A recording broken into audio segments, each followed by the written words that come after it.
À la brasserie française Chez l'Autre, je suis en compagnie du chef, M. Benoît Landry. Bonjour, chef. Bonjour, Sarah. Ici, on cuisine à la française. Tout est à la française. Oui, tout est à la française, tout est classique.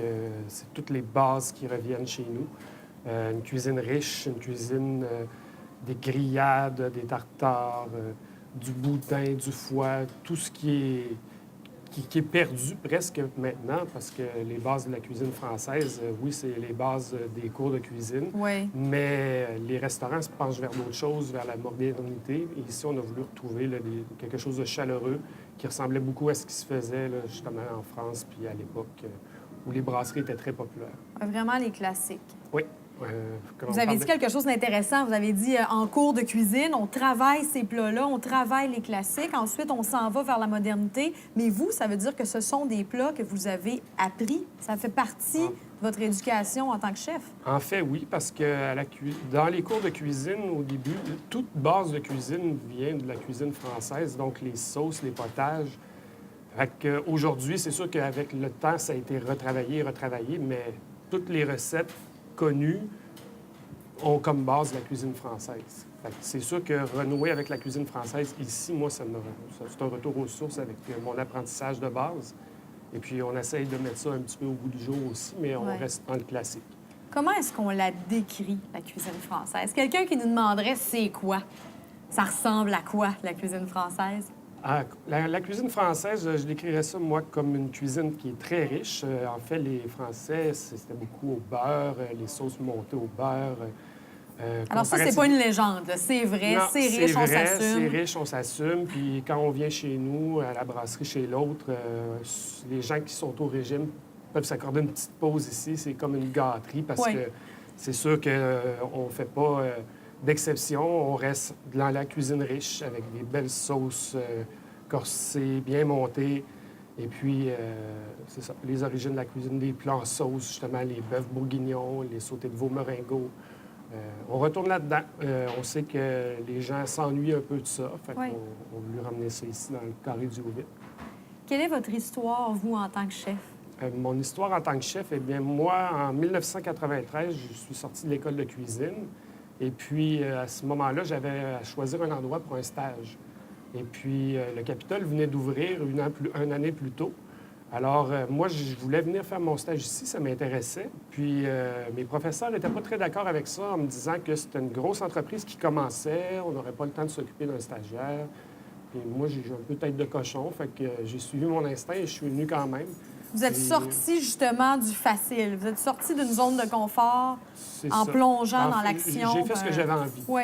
Puis moi, mon idée, c'était de venir au Capitole. Je suis venu au Capitole, j'ai fait mon stage là. Et puis, je suis jamais parti. Ça fait 20 ans cette année que je travaille pour l'entreprise de M. Pilote. Et on entend souvent ce type d'histoire-là. Ah oui? Des employés qui restent longtemps au Capitole. Vous êtes une équipe solide depuis des années. C'est quoi votre secret d'équipe? Bien, le secret d'équipe, c'est que les gens qui travaillent avec nous aiment la cuisine. L'ambiance du Capitole est extraordinaire. C'est comme vivre dans un téléroman à l'année parce qu'il y a toujours de quoi qui se passe, un artiste qui vient faire un tour. Ça bouge, c'est jamais pareil d'une journée à l'autre. Oui. Puis c'est encourageant, c'est inspirant, puis ça donne envie de venir à chaque jour travailler. Puis ça se reflète dans l'équipe aussi, là. Quand on travaille avec des classiques, comment ça se passe au point de vue créativité? Si vous voulez être créatif là, une journée, vous faites quand même face à des plats qui sont hyper classiques. Bien, on essaie de les transformer un petit peu, mais sans trop les dénaturer non plus. Comme moi, je vous dirais que souvent, comme le plat qu'on va présenter tout à l'heure, l'onglet. L'onglet, c'est pas une viande classique, mais on l'accompagne d'une sauce bordelaise qui, elle, c'est une des sauces les plus classiques françaises. Présentons-le donc, justement, cet onglet de bœuf à l'échalote avec pommes frites. Alors, la vraie frite, elle est belle. Alors ici, on a une pièce de viande qui est quand même assez récente. L'onglet, c'est une pièce qu'on ne retrouvait pas il y a quelques années, qui était passée dans la viande hachée, parce que c'est une pièce qui n'est pas évidente à travailler non plus. Pourquoi? Bien, c'est de la façon qu'elle est faite, c'est un muscle, puis il y a beaucoup de gras à enlever avant d'en arriver aux morceaux comestibles. Puis, il y a quelques années, les bouchers, ils mettaient tout simplement ça à travers la viande hachée. D'accord. Maintenant, les bouchers travaillent ça. Je dirais peut-être un 4-5 ans que c'est arrivé sur le marché. C'est une viande assez corsée, c'est une viande assez difficile aussi, coriace, je dirais. C'est une viande que nous, on travaille, on la tape, on la fait mariner pendant 24 heures dans le vin rouge et l'échalote française et le poivre en grains. Avec la sauce classique bordelaise qu'on retrouve les mêmes ingrédients dans la marinade que je vous ai énumérée tantôt. Et puis, un petit peu d'échalote, de haricots verts fins, sautés dans le gras de canard avec des lardons, de OK, il y a bacon un à petit peu l'érable. de gras de canard pour que ce soit Il y en a français. partout, ouais. Et des frites maison coupées à la main. Le foie gras, Oui. ça, le c'est un foie gras incontournable. poêlé. C'est un incontournable. Ici, on le sert en escalope poêlée. Poêlée à la fonte, bien chaude. Oh, c'est beau. Sur une compotée de poires, oignons perles et canneberge, avec une belle réduction de jus de poire, de porto, de vinaigre de vin et puis de glace de viande. Un petit croquant avec de la fleur de sel par-dessus. Ça fond dans la bouche. C'est une très, très belle entrée. Vous avez choisi de poêler le foie gras. Je sais qu'il y a différentes techniques. Pourquoi on va choisir de le poêler? Parce que quand on le poêle, ça le cristallise sur le dessus, puis le petit goût que ça peut donner, c'est magique. C'est une question de Moi, saveur. c'est ma façon préférée de manger le foie gras, fait que je voulais le faire partager avec notre clientèle. Vous ajoutez une petite touche sucrée. Oui, on a un sucré amer avec le vinaigre de vin, entre autres, et les canneberges qui sont dans la compotée, puis le sucré des poires et du porto et du jus de poire. Ça fait un beau petit mélange. C'est un plat très apprécié à la brasserie. Qu'on peut avoir en entrée.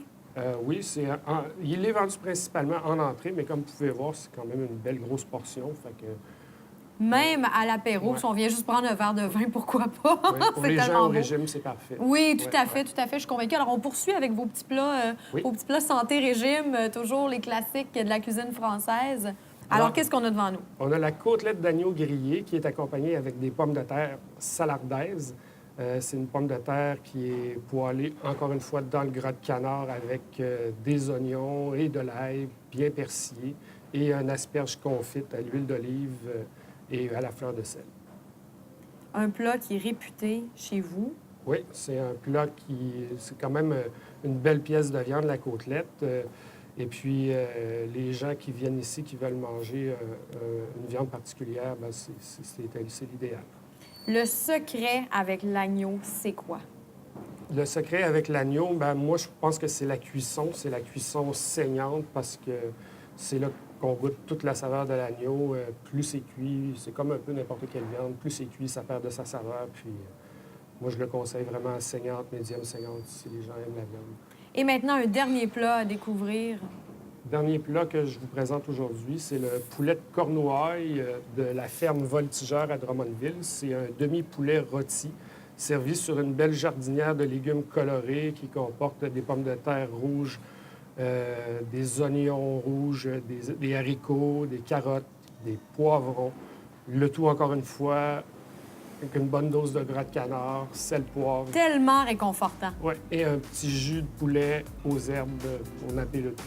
Merci beaucoup, Chef Ça m'a Landry. fait plaisir.